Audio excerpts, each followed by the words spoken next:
Welcome into Beyond Sunday. I am your host, Luke, and I am joined by Joshua Symonette of Hopeville. Yep. And what I learned is Baltimore. Yes. Not Baltimore. Yeah, not Baltimore. We're not enunciating every letter. Exactly. It's Baltimore. Exactly. Learned that through, I think, one video you pointed that out. So it's yeah. Baltimore from here on out. That's It's like growing up, I realized it's not Louisville. Right. It's Louisville. Yeah.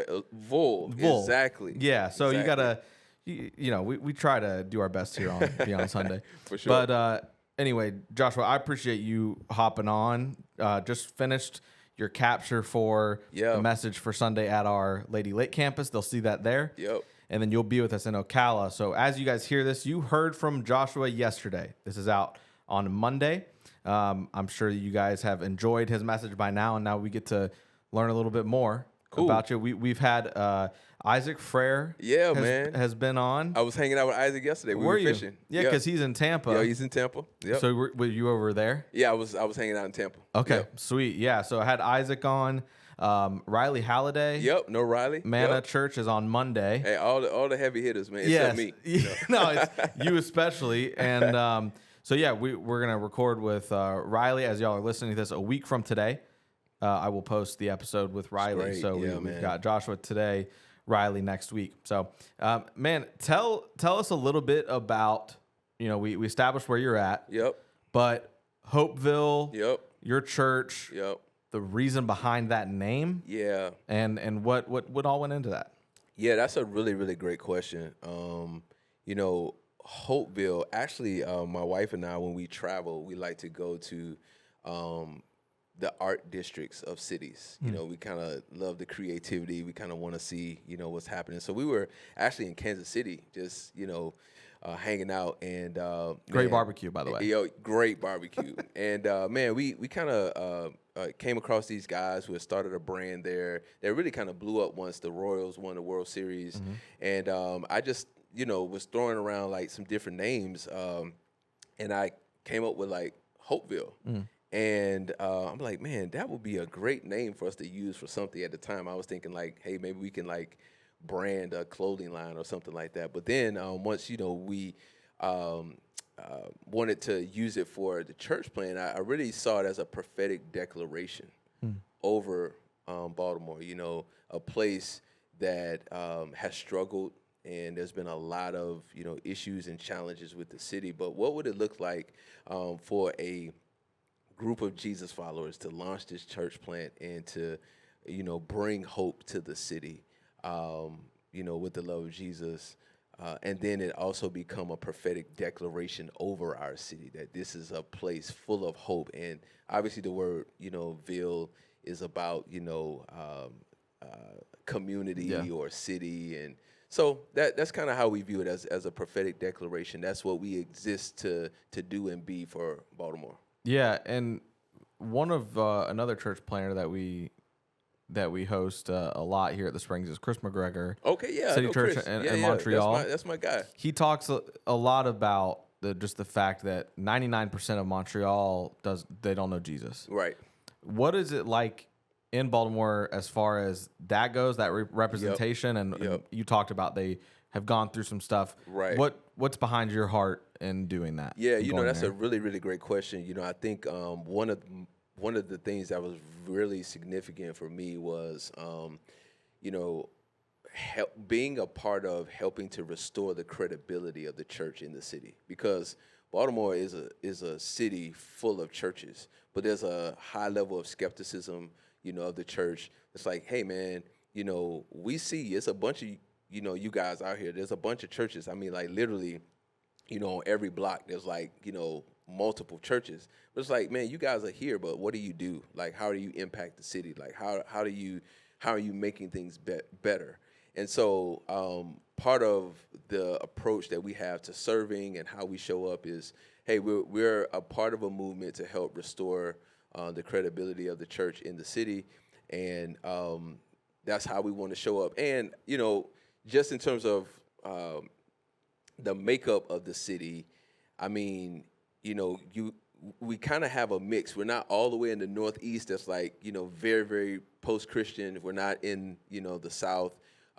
which, you know, a lot of people talk about kind of like the Bible Belt. We're kind of like in the middle, in the mid-Atlantic region, which is where we are, which means that there's a mix. There's a mix of people who I would say are church adjacent and maybe have some familiarity or kind of warm the faith. And then there's some who are, you know, completely opposed to it. And so it's kind of like if you had two bodies of water where you got the salt water and the fresh water kind of coming together. It's just a little bit of everything. Yeah, well, and I know, obviously, at this point, we know you as a pastor.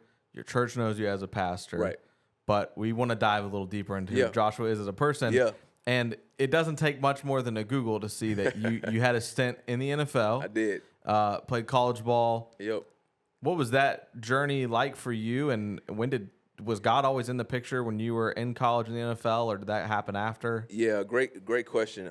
So I like to tell people I had a cup of coffee with the NFL. It wasn't long enough, but it was a great journey, and I enjoyed it. So a little bit about just how that whole thing came about. I went to a small school in Tennessee called Tennessee Tech. Okay, yeah. Not a football powerhouse, and you would see the name of the city as Cookeville, but we call it Cookeville, you know, kind of like Louisville, you know. Small school, and man, I just had this dream. I had this passion to, you know, play at the next level, and, you know, just kind of set that goal for myself and really work hard to get myself there. So I wasn't drafted. I was signed as a college, you know, free agent, undrafted, you know, rookie out of college, and, you know, went to Washington. I had one team, one opportunity. It's the only team I worked out for, and so they gave me a shot, and they ended up drafting someone in my same position, which then, like, you know, lessens my you know, potential opportunity to make it. What position did you play? Defensive back. Okay. Yeah, played defensive back. Hey, by the way, best athletes on the field. Best athletes on the field, flying around. Hands down. Yeah. Hey, we got to run backwards. You know what I'm saying? What can you say? So, so I, you know, just through a series of, I think, just God's providence, you know, some doors open, and I was able to take advantage of that. And, you know, you asked about, you know, where was God in the picture? You know, I've always a person of faith, grew up as a pastor's kid, but never really wanted to be in ministry or do ministry. So this is not what I envisioned for myself, what I'm doing right now, even though I love it. But, so faith was always instrumental in who I was. I was a part of Fellowship of Christian Athletes in college. When I was a rookie, you know, with Washington, they're the Commanders now. They were the Redskins then. I was involved, you know, with the chapel and Bible study and that sort of stuff. So that's kind of always been there. And honestly, I don't think I, you know, accomplished, you know, half of what I've accomplished in my life without my faith. Yeah, and what would you say your football journey, what did it do for you as a leader? From whether what you observed or what you did? Yeah, that's a really great question. You know, I think, you know, what I realized is that a lot of leadership is really, it's not positional, it's influence, and it's relationship. And so I learned a lot of that. I learned, you know, how to influence by building relationship. I learned how to be an example. You know, people are not necessarily listening to what you're saying. They're watching what you do. And so they're seeing how you show up to work, how you invest, you know, how you even deal with adversity. People are paying attention. And so I think, you know, I really saw how credibility is gained as a leader in how you show up and, you know, paying attention to, you know, what you're doing because people are watching you. And you have a family of your own. Yeah. And so you're not only pastoring, but as most pastors, you're also leading your family. Yep. Can you tell me, just because of the family aspect, being a pastor's son, yep. I'm partial to the family of the pastor. Yeah, man. Tell me a little bit about your family. Yeah. And where are you guys at? Yeah, man. Thank you for asking. I love my family. I love my tribe, man.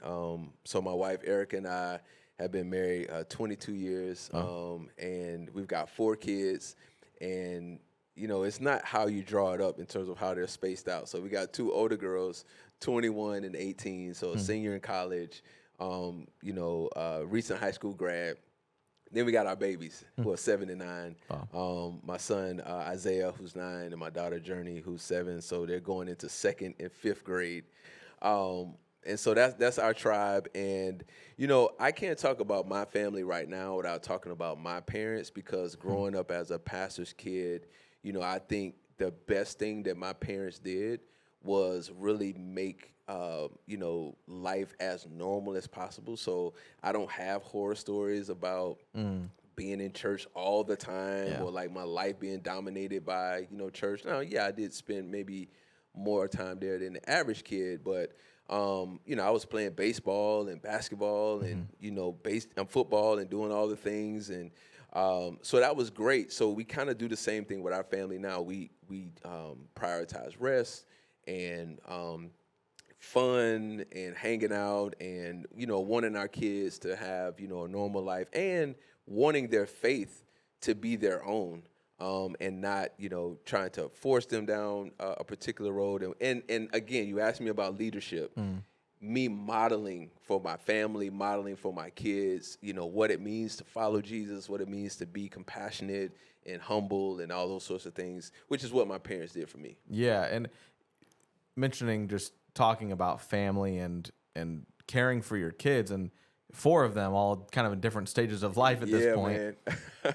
I was talking with my mom a couple weeks ago, and I don't remember how we got there, but one thing I've always appreciated about my parents is they protected me from anything going on at the church, as far as like whatever it is, right? Yes. Stuff that you don't think about it unless you're on staff at a church. Right. Whatever that is. Yeah. I never knew anything. Yeah. And there's always something going on when your church is growing. Yep. There's always something that is presenting a challenge. People will people. Yes. But my mom and my parents in general always protect me from it. My mom told me that I didn't ever really pick up on, but she said one thing that she always did is just a little nuanced thing, but when my dad would go to work during the week at church, she was like, I always separated church and work. Yeah. She said when your dad was going to work, he was going to work. Yeah. And on Sunday, we're going to church. Yeah. It's different. Right. It's very, it's different. She separated those for me. Right. Just in little ways. Yep. And ways that now I can appreciate being on staff at a church. Right.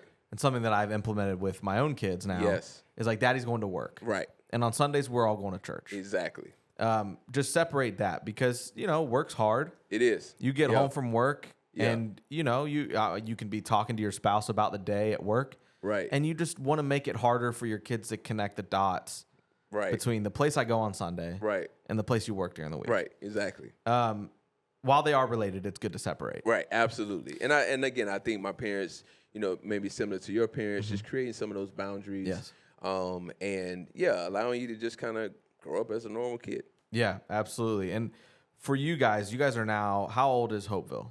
Yeah, so we'll be 3 this fall. Okay. Yep. So what has that journey been like so far? Can you give me at least one like cool God story you think of that it might be a legend of Hopeville down the road that you talk about? Yeah, well, what's funny, before I tell you that, like one of the things I always say is, man, like, church planting has been the hardest thing I've ever done in my life. Like, this is no comparison to the NFL. Wow. And I mean, it because, and this is not, me kind of saying anything negative per se. It's just a very, very challenging thing. It's a very unique, thing to do, to plant and launch a church, from scratch. Well, in the NFL, real quick, in the NFL, you were a defensive back. Right. When you guys start Hopeville, you and your wife are the quarterback, the running back, the wide receiver, the coach. We're everything. You're everything. You start with volunteers too. Absolutely. So, but I think you asked me, what's a cool God thing. I think before we even started meeting as Hopeville, one of the challenges was trying to figure out where we were going to meet, and so we found this middle school that we thought would be great, and this is where we currently meet right now. It's a nice auditorium, it's very kind of intimate, and I think, perfect for a growing church. Mm-hmm.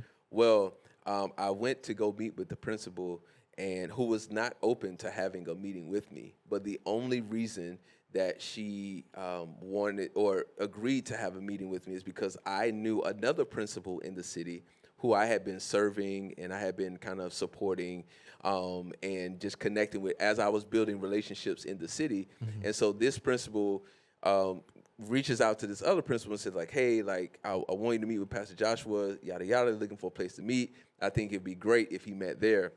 So I sit down with this principal, and she says to me, well, the only reason I'm having this meeting with you is because this other principal said that I should talk to you because I have not been open to having a church meet in my school because we had a church who was here before, and it didn't go well. So I vowed that I would never allow another church, to be in my school. But this other principal vouched for you, and she doesn't like anybody.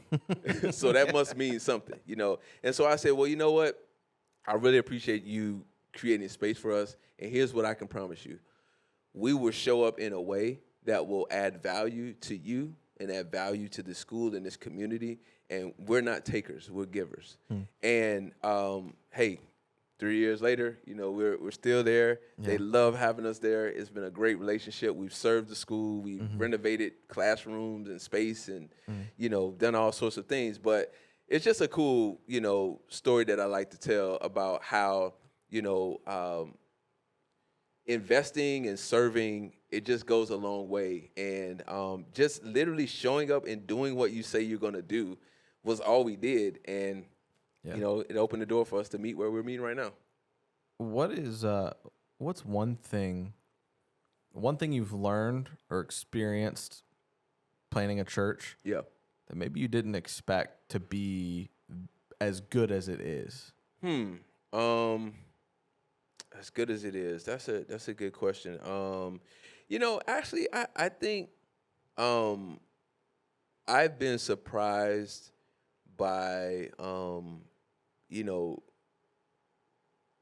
the hunger that I see in people to really want to improve their lives.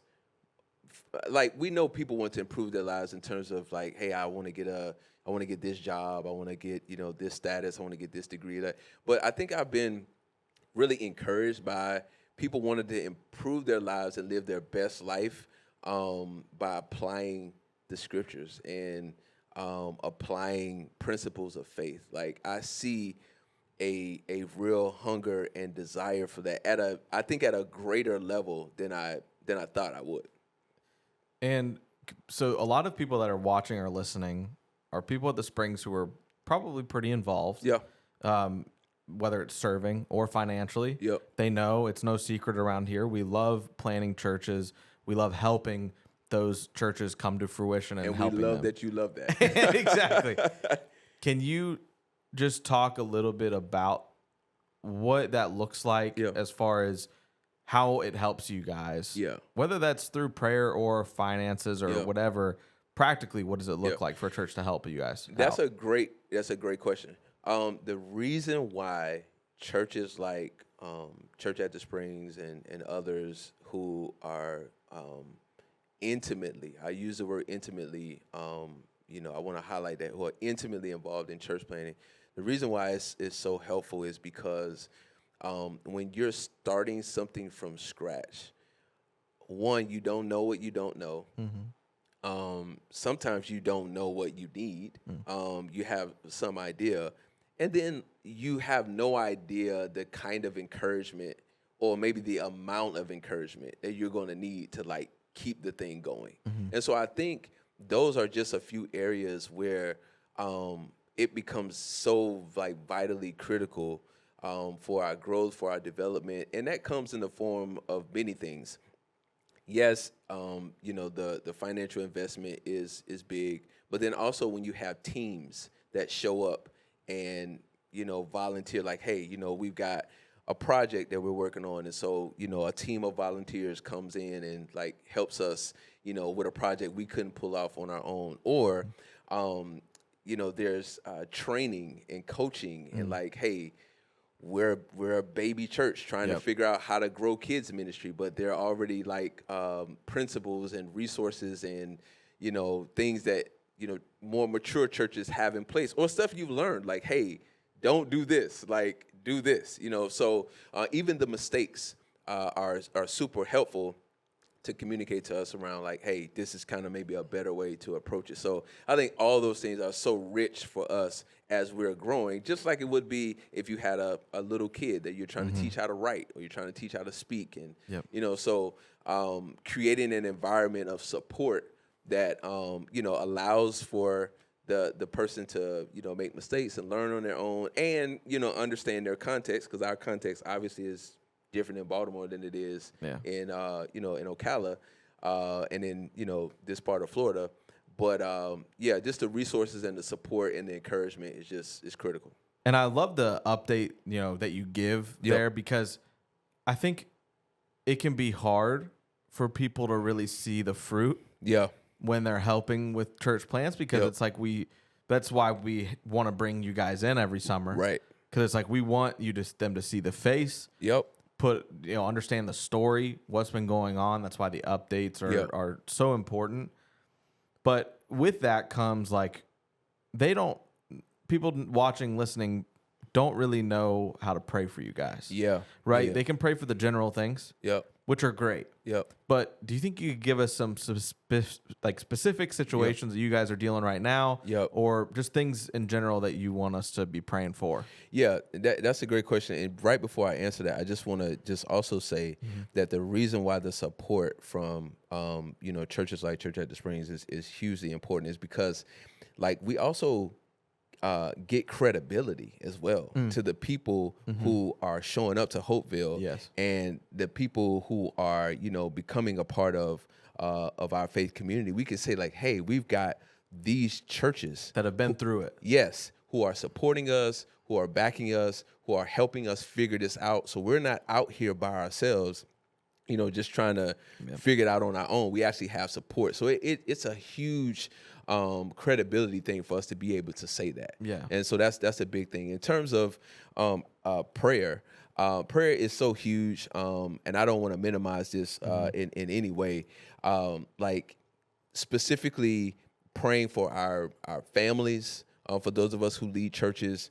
Like, there is, I think, a strain on our families that people are not always aware of, because again, it's a startup, and so sometimes there's travel, sometimes there's long hours, sometimes there's even challenges that we're trying to navigate with on a regular basis, when it comes to finding places to meet, and resources and growing leaders. One of the biggest challenges, I think, in a church is, like, finding leaders that can be developed to help carry the load of the ministry. So I would say, like, for us, some specific prayer requests would be, over the next 12 months, we're trying to decide if we're going to move out of this school or not, and find a place in our city to meet as a permanent location for us, which we don't have right now. So that's a big one. A second one is, we have to grow our leadership capacity. We can only grow in a healthy way at the rate of our leadership capacity. And that is just the ability to carry the load of, what it takes to grow the church. I would say those are the two biggest things. And then I think the third one is, as we kind of turn the corner into, year 4, heading towards year 5, we're trying to get to financial sustainability.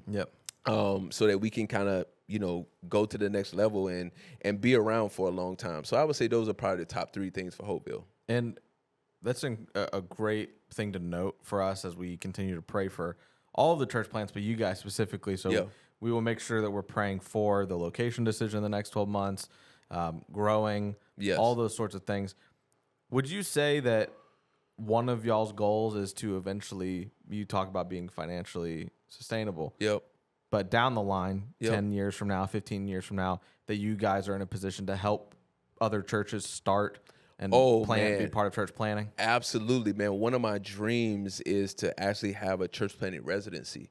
I would love for us to be able to have residents who come and they actually lead with us, learn with us, and then go on to plant, churches, particularly in a unique city context like Baltimore.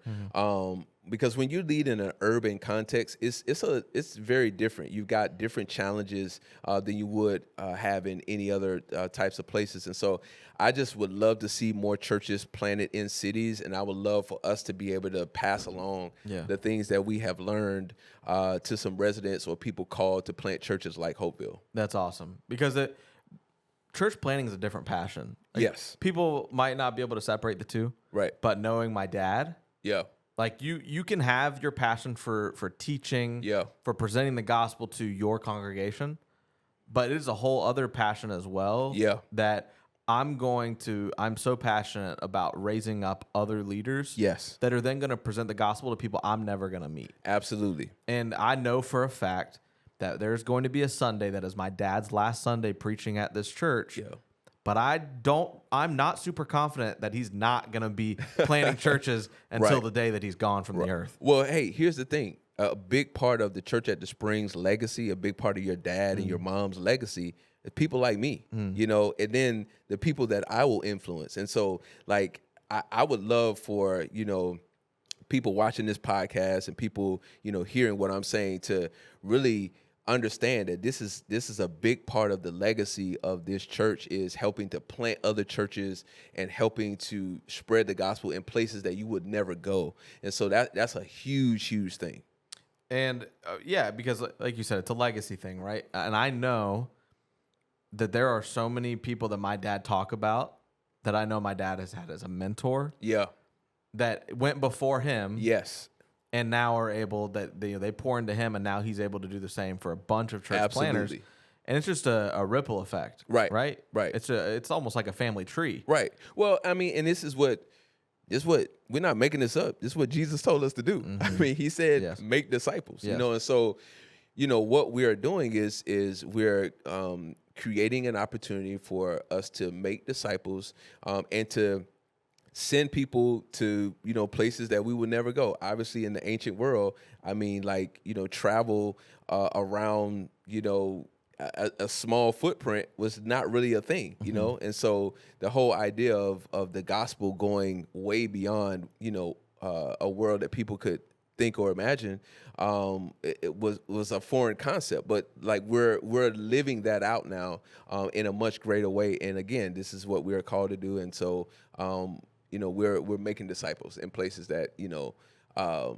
we are not necessarily going ourselves. Yeah, absolutely. Well, appreciate you guys listening today. We are going to wrap up there. Once again, thank you, Joshua, for joining us. Good to be here, man. Great conversation with you. And seriously, be praying for Hopeville. Please. Because we know the power of prayer.